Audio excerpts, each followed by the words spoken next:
The winter over Blackwood Canyon smothered the world in a deep, unforgiving silence.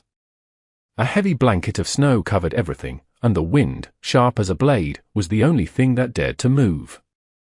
On a makeshift wooden platform in the middle of the town square, a young woman stood, her wrists bound. Her head was held high, and her eyes, dark and deep, held a fire that defied the biting cold. She wore a traditional red cheongsam, a splash of vibrant defiance against the endless white. Her feet were bare, pressed against the snow-dusted wood. The sheriff called her the Chinese girl, his voice booming as he shouted a price, treating her as if she were nothing more than a piece of property. Her black hair, catching the snowflakes, framed a face that remained calm and unbroken, even as a drunken miner tossed a coin and jeered. A hardened gunslinger named Jonas Kane felt an unfamiliar tightness in his chest. He had long believed that compassion was a weakness, a mistake that got people killed. Yet, before he could reason with himself, his own voice cut through the frigid air. $5 the square, already quiet from the cold, fell completely still. The wind howled as if startled awake. The trail leading out of town was a narrow path carved through a world of snow and silence. Blackwood Canyon stretched out below a sky the color of slate, its cliffs like iron giants dusted with white. The river below was a dark ribbon, its edges frozen, murmuring quietly beneath a layer of ice. Jonas rode slowly, the reins held loosely in his gloved hand. Behind him, the woman he had bought sat straight in the saddle. Her hands were free now, but her posture remained proud, as if the ropes had never touched her. Neither of them spoke. The only sounds were the crunch of the horse's hooves on the snow and the weary sighs of its breath fogging in the air. Jonas lived a few miles upriver in a small one-room cabin, built with sturdy pine and a stubborn hope for solitude. The place smelled of wood smoke, leather, and loneliness. Years ago, he had been a man known for his quick draw and quiet demeanor. That changed the night he failed to save a family from a gang of outlaws. The memory of their fate still haunted him whenever the winter wind howled. When he glanced back, the woman was studying the frozen landscape with eyes that seemed to miss nothing, the way the snow clung to the pine branches, the distant shadow of a wolf on a ridge. Her face showed no fear, only a deep, watchful stillness, the kind of strength that is forged in hardship. Snowflakes melted on her bare shoulders, turning the red silk of her dress a deeper crimson. She looked like a winter spirit, a part of the canyon that refused to be frozen. They reached the cabin as the sun began to set, casting long, blue shadows across the snow. The canyon walls glowed with a faint pink light. Jonas dismounted and, out of habit, held out a hand to help her down. She ignored it, sliding off the horse with a quiet grace. Her eyes met his for a long moment, steady and unreadable, before she looked at the cabin, the corral, and the large stack of firewood. Inside, the air was cold. Jonas poured water from a bucket into a tin cup and set it on the table between them. "You can drink," he said. She took it without a word, sipped, and then placed it back gently. "Do you have a name?" he asked, his voice rough from disuse. Her own voice was soft, melodic. He nodded. Jonas Kane's silence filled the small room again, thick but not unfriendly. She walked to the window, looking out at the cliffs as darkness fell. "This land," she said quietly, her English careful, "it is very cold." Jonas followed her gaze. "It can be," he murmured, unsure of why he felt the need to defend it. Mai turned to him, her eyes reflecting the growing firelight. But even under the snow, things can live. That night, after she laid down on a pallet of blankets near the hearth, Jonas stepped outside. The canyon breathed around him, the air crisp and cold, the distant howl of a wolf echoing off the rock. He stared into the darkness, wondering what kind of man buys a stranger to save her, yet can't save himself from the ghosts of his own past. From inside, a soft sound reached him. It was Mai's voice, humming a quiet, ancient tune, a melody that rose and fell like a gentle memory. The song seeped through the cracks in the cabin walls, blending with the winter night. For the first time in a long time, the silence didn't feel like a punishment. It felt like the beginning of something, trying quietly to survive the cold. The next morning came slowly, spilling pale, grey light through the cabin's single window. The fire had burned down to glowing embers, but its warmth lingered, mixed with the scent of pine. Jonas came inside from the porch, stamping snow from his boots. He stopped when he saw Mai. She was already awake, kneeling by the hearth, carefully stacking fresh logs onto the embers. The bruises on her wrists were faint, thin dark rings against her skin that caught his eye before he could look away.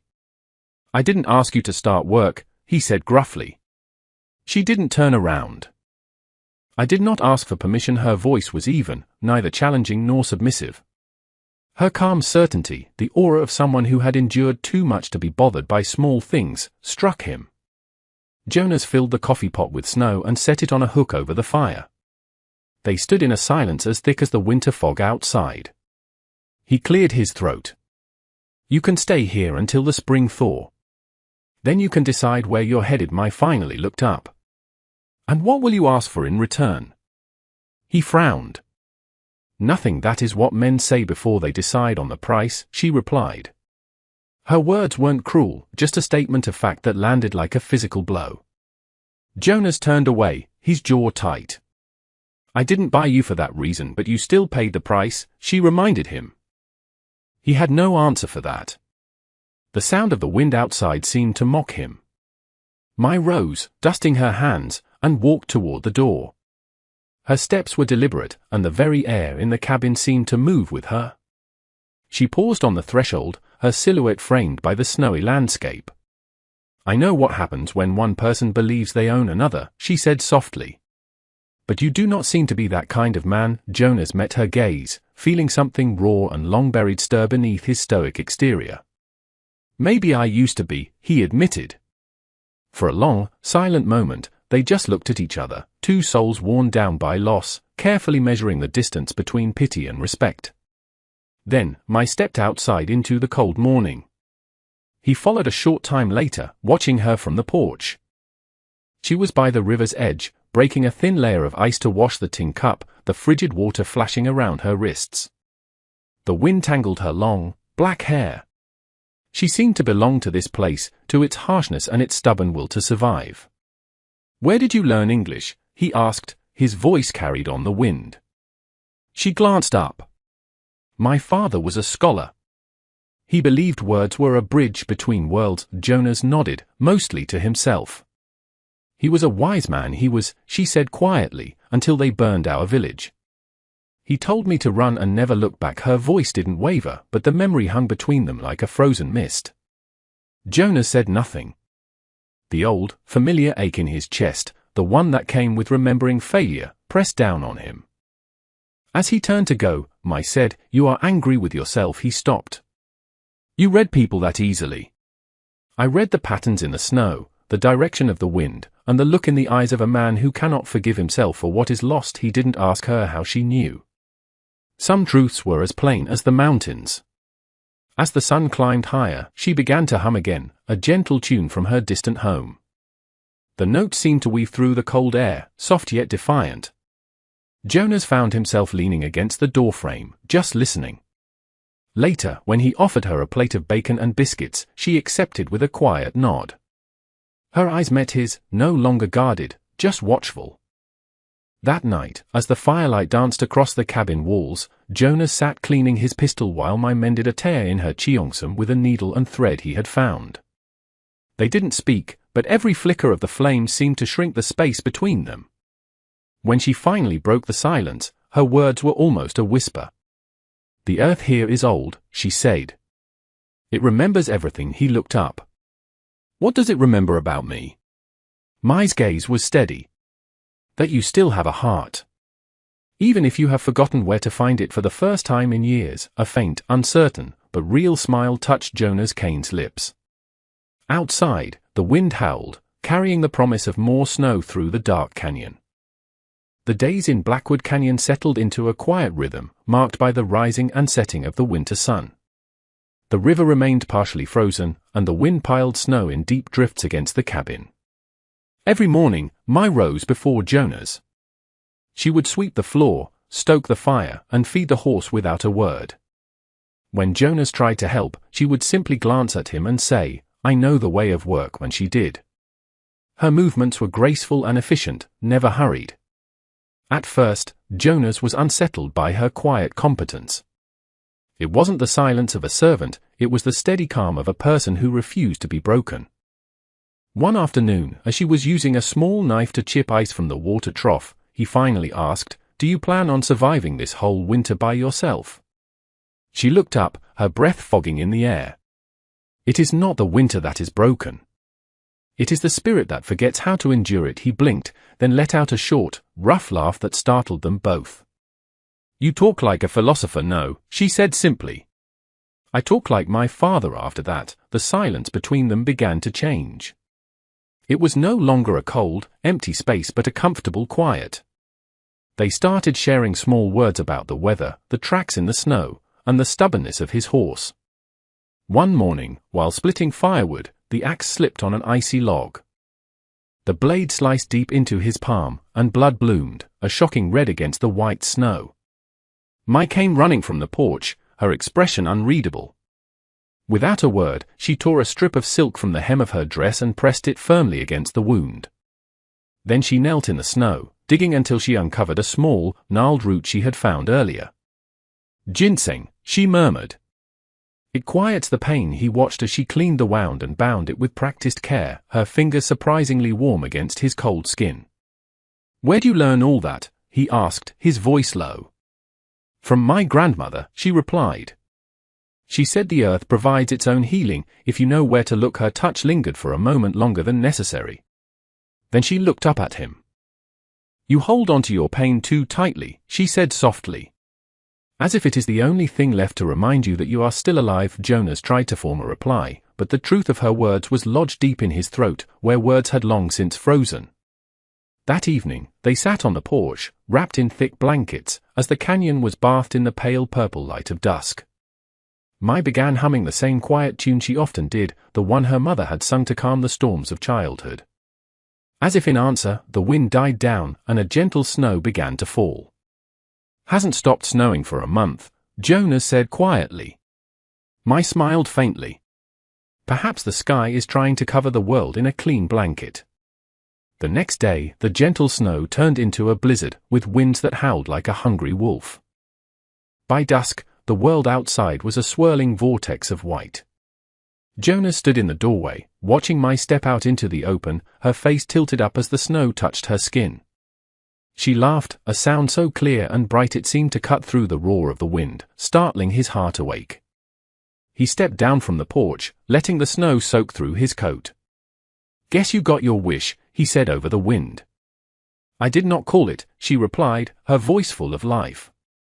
"I only reminded it that we are still here." The blizzard raged for hours, leaving behind a world transformed, silent and pure. That night, they ate in silence, listening to the wind whistle around the eaves.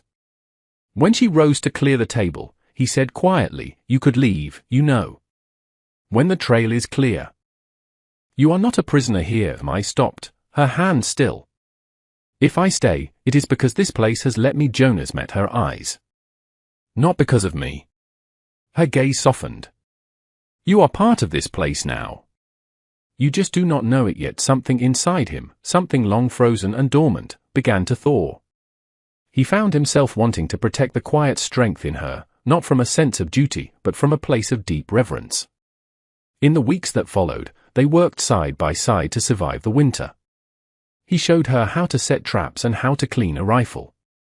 She taught him which plants could be found under the snow for medicine and how to read the clouds to predict the weather. One evening, as they were reinforcing the cabin wall against the wind, their hands brushed. The contact was brief, but a warmth spread through him that had nothing to do with the fire. When she drew back, there was a quiet smile on her lips, not shy or bold, just knowing. "Do you ever miss people?" he asked suddenly. Mai looked toward the snow-covered ridge. "People can be forgotten. The land always remembers." He thought about that long after she had gone inside. Later that night, as a distant rumble of an avalanche echoed through the canyon, Jonas lay awake, listening to her steady breathing through the thin wall. He realized then that for the first time in years, he no longer dreaded the coming of the dawn. It was late afternoon when the riders appeared, 3 dark figures against the blinding white snow. They were dust-caked and cruel-eyed, with a kind of arrogance that came from believing they were above the law. Their horses kicked up plumes of snow as they rode into the yard. Jonas recognized the flash of a silver badge and the crooked grin of the man in front, Bartholomew Bart Crow. He'd seen him before, working for the railroad, rounding up runaway Chinese laborers. "Well, I'll be," Crow drawled, swinging down from his horse. "Didn't think I'd find you playing house with company property." Jonas stepped off the porch, his hand resting near his pistol. The cold air between them felt heavy, dangerous. "What do you want, Crow?" The man spat a brown stream of tobacco juice onto the clean snow. "The railroad says that girl you bought is still their property. We've come to collect what's ours." Behind Jonas, the cabin door creaked open. Mai stepped out, her red dress a stark flame against the snow, a faint smear of flour on her cheek. She looked at the men the way a mountain looks at a storm, steady, ancient, and unyielding. "I do not belong to any of you," she said, her voice clear and strong. Crow smirked. "You hear that, boys? The little doll has a tongue." The other men laughed, a low, mean sound that grated on the winter silence. Jonas felt something inside him snap. He didn't remember drawing his pistol, only the familiar, solid weight of it in his hands, the barrel leveled squarely at Crow's chest. "Get off my land," he said, his voice like stones grinding together. Crow's grin faltered. "You wouldn't shoot a man over this." Jonas's voice dropped lower, colder than the wind. "Try me." For a long, dangerous moment, the canyon held its breath. Then, Jonas fired a single shot straight into the air. The echo crashed through the rocks like a crack of thunder. The horses shied, and the men cursed, scrambling to control them. "You'll regret this, Kane." Crow spat as he swung back into his saddle. "Ain't no man can hide from the railroad." "Maybe," Jonas said calmly. "But I'm not hiding." They rode off, their dark shapes swallowed by the falling snow. When silence returned, Jonas turned to Mai. She hadn't flinched, but he could see her hands were trembling slightly, hidden in the folds of her dress. "You have just made enemies that you cannot outrun," she said quietly. "I've been outrunning myself for years," he replied, his voice rough. They can get in line. That night, another storm rolled in from the north, a true blizzard with black clouds that blotted out the stars. The wind screamed through the canyon, tearing at the cabin. Jonas went out to secure the corral gate, the wind and snow blinding him.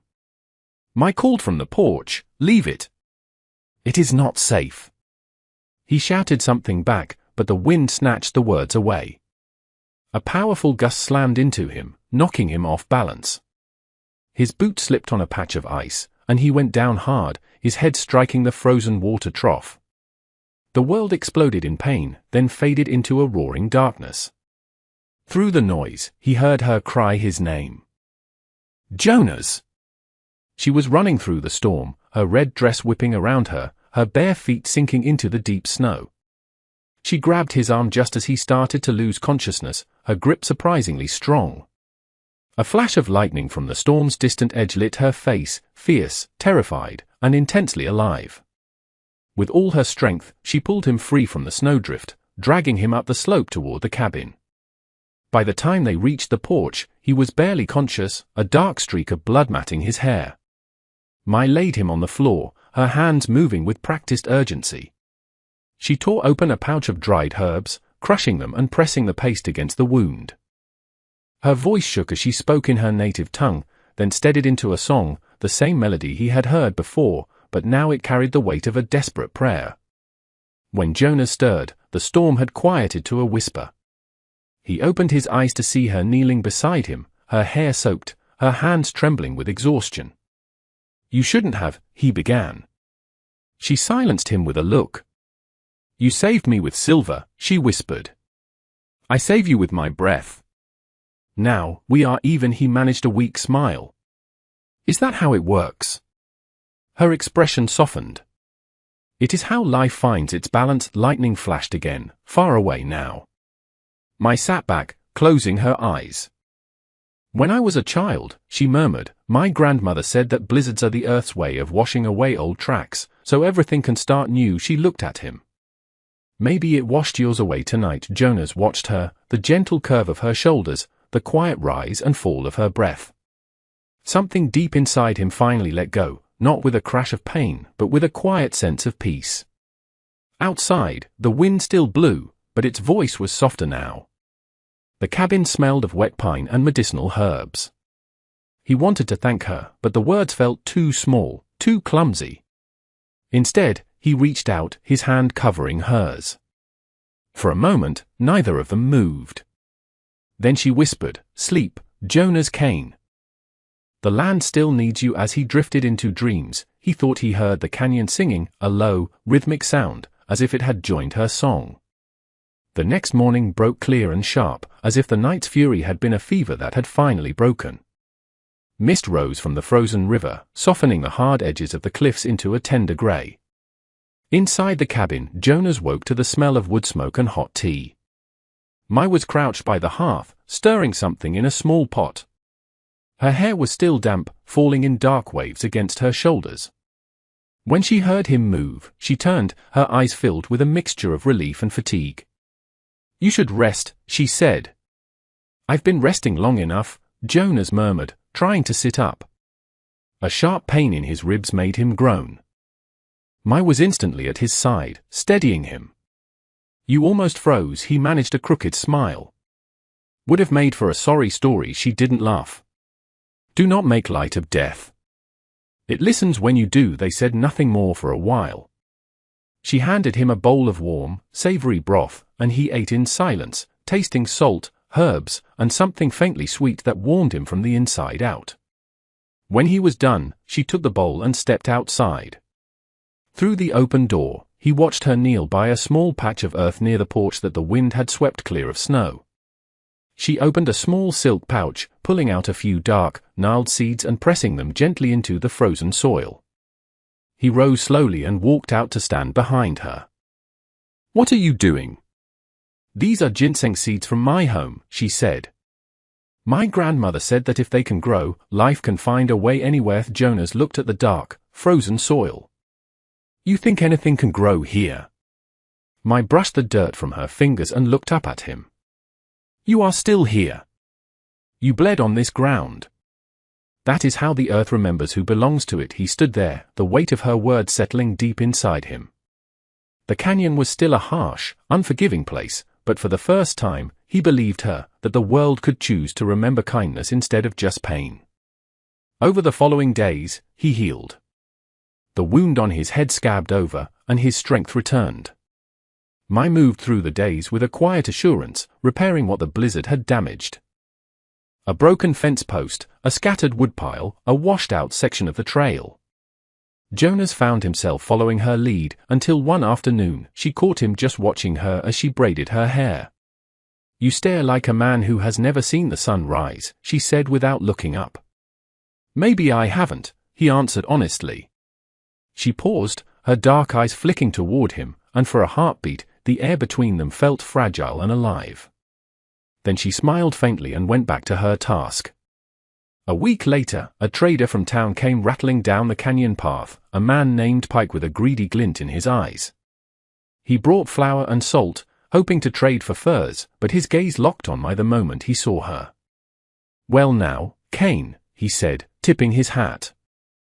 "Didn't know you'd taken on hired help." Jonas's voice was calm but as hard as frozen iron. "She's not help." Pike's grin soured. "Then what is she?" "She's the one who keeps this place alive." Mai's head turned sharply, her eyes meeting Jonas's. She said nothing, but he saw her take a quiet, sharp breath. Pike muttered something under his breath, made a quick trade, and left. When the wagon had disappeared, Mai finally spoke. "You did not need to say that." "Yes," Jonas replied simply. "I did." She studied him for a long moment, a comfortable silence stretching between them. Then she reached into a small bag and pulled out a small, intricately knotted bracelet made of red string.